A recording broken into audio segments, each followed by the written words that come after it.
இன்றைக்கி நம்ம FCI south zone சார்பாக வந்துட்டு மகளிர் தின விழா நடைபெற்றது. இதில் வந்து நம்மளுடைய சீஃப் கெஸ்ட்டாக வந்து மாநிலங்களவை உறுப்பினர் திருமதி கனிமொழி கருணாநிதி மேடம் அவங்க வந்து சீஃப் கெஸ்ட்டாக வந்தாங்க. மேடம் வந்து standing committee on food and consumer அஃபேர்ஸோட பார்லிமெண்ட்ரி ஸ்டாண்டிங் கமிட்டியோட சேர்பர்சனாகவும் இருக்காங்க.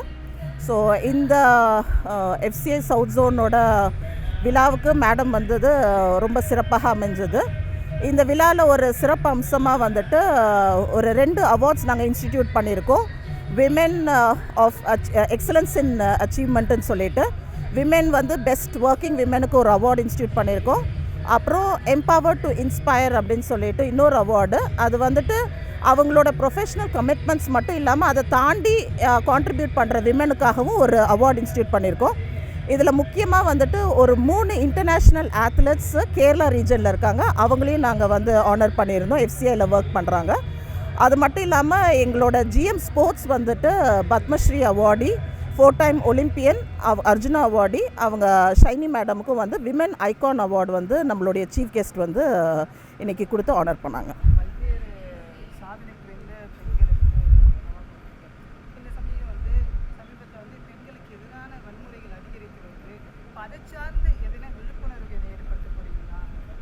ஆமாம், எஃப்சிஐ பொறுத்த வரைக்கும் வந்துட்டு ரொம்ப கிளியர் கமிட்மெண்ட்ஸ் இருக்குது.